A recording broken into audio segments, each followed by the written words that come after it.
काही नाही, काही ठरलेला नाही, नावं ठरलेली नाही, सत्ता पात्र नाही, कोणाचं नाव आहे लिहिलेलं बोलणार नाही, पण तरी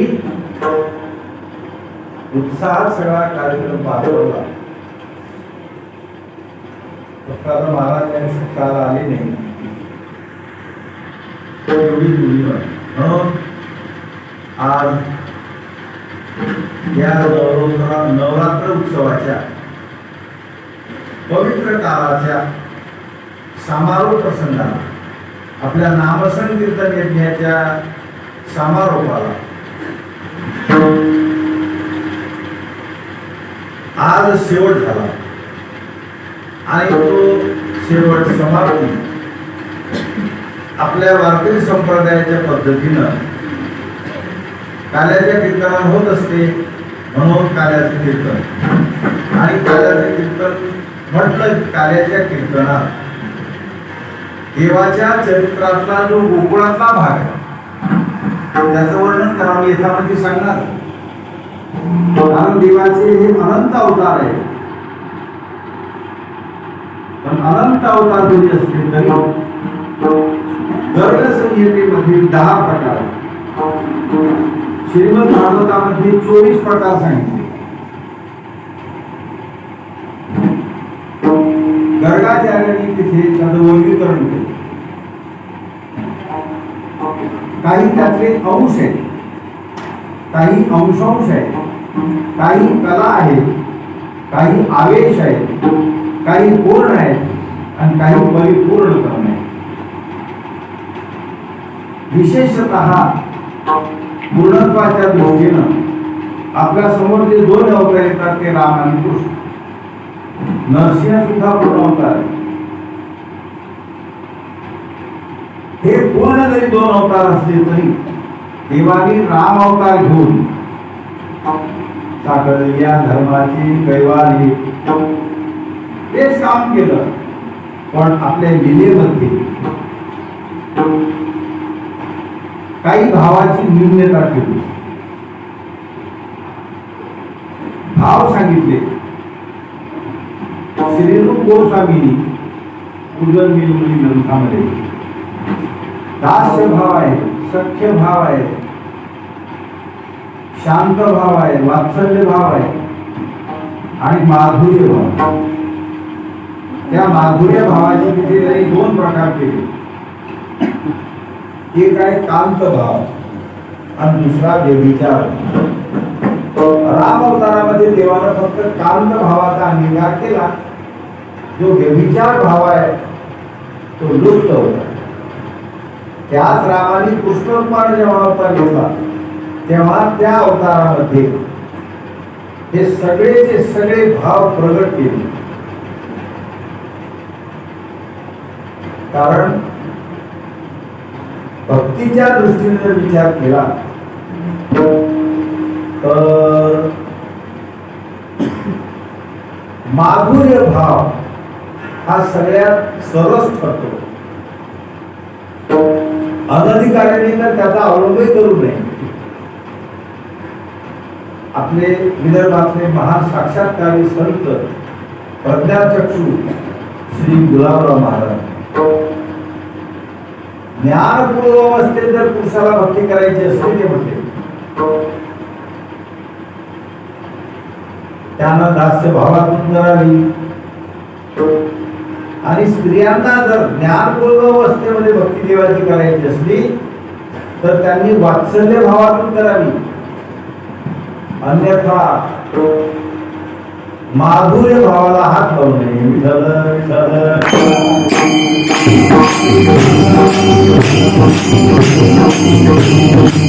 त्या माधुर्य भावाचं प्रगटीकरण द्वापार युगामध्ये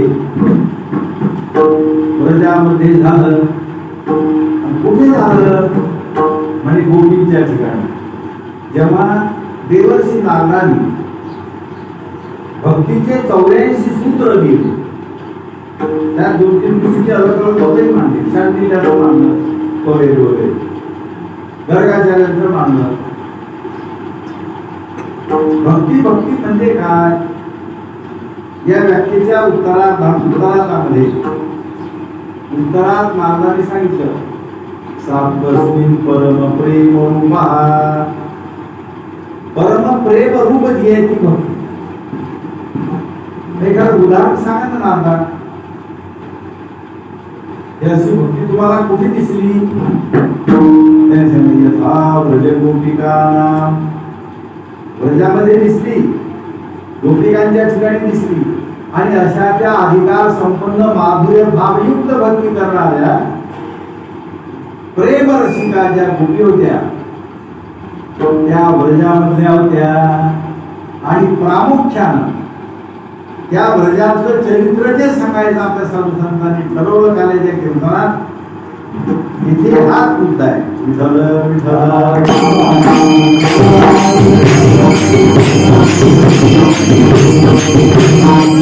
चरित्र त्याचा अवतार होण्याच्या आधी सुरू झाला, मधुरीत सुरू झालं. दार उघडले, कुलप उघडले, गळ्या उघडल्या, पारी गेली, झोपी गेली, देवाच्या लिहिल्याशिवाय काम. तिथून सुरू झालं. मथुऱ्यातले चरित्र आहे, द्वारकेतलंही चरित्रच आहे, आणि गोकुळ वृंदावनातलंही चरित्रच आहे.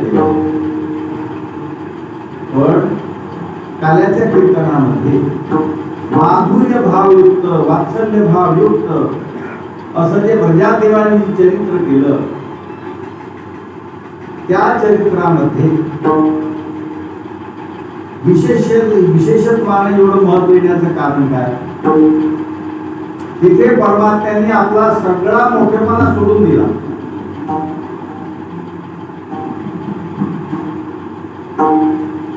कोणता मोठेपणा आहे त्याचा?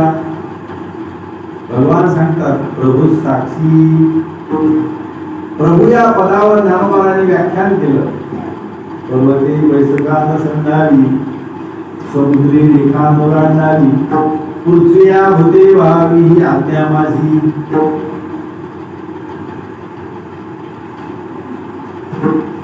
यत् भयास्तपती सूर्यः, वायू धावती पंचमः. ज्याच्या भीतीनं अग्नी तेज धारण करतो, ज्याच्या भीतीनं सूर्य बरोबर तापतो, ज्याच्या भीतीनं वारा सतत वाहत राहतो, आणि ज्याच्या भीतीने या सगळ्यांना मृत्यू ग्रासतो, एवढी ज्याची भीती आहे, एवढी ज्याची आकुंठित सत्ता आहे, त्याला म्हणतात प्रभू. हा सगळा मोठेपणा त्याला सोडून दिला.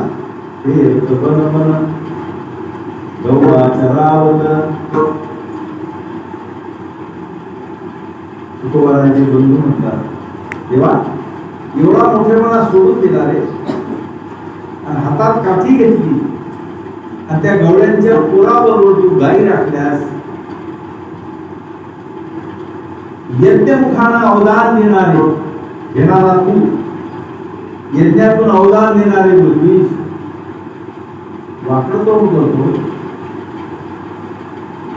आणि त्या गवळ्यांच्या पोराचं उष्ट खातो. किती मोठेपणा सोडला देवाना.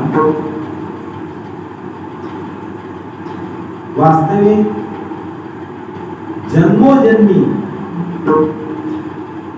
कितीही साधना करा, पण त्या साधनेचं फळ, साधकाच्या पदरात सुख हे कधी पडेल हे अनिश्चित आहे. संसारिक लोकांची गोष्ट नाही. साधका करता बोलायचं, साधना रथ आहे, पण तरीही सुखाची भेट होईल की सांगायच नाही. ज्या सुखाची मर्यादा देशानं होत नाही, कालानं होत नाही, वस्तूनं होत नाही, असं ते सुख कसं आहे? अमर्याद. देशे काले वेदानुवादा, ज्या सुखाची न करवी मर्यादा, त्या सुखाची सुख संपदा मग भक्त सदा भोगिती. त्या सुखाचं ऐश्वर्य माझे भक्त भोगतात. आणि म्हणून असे जे भक्त त्या भजनामध्ये असताना त्या गोकुळामध्ये ज्या सुखाची उपलब्धी झाली त्या सुखाला मोजमाप नाही हे स्पष्ट महाराज म्हणण्याच्या पहिल्या गोकुळीच्या सुखा गोकुळीच्या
महाराजांची भाषा आहे आणि आपले सगळे संत जे बोलतात त्या भाषेमध्ये सूत्र पद्धतीचा अवलंब आहे.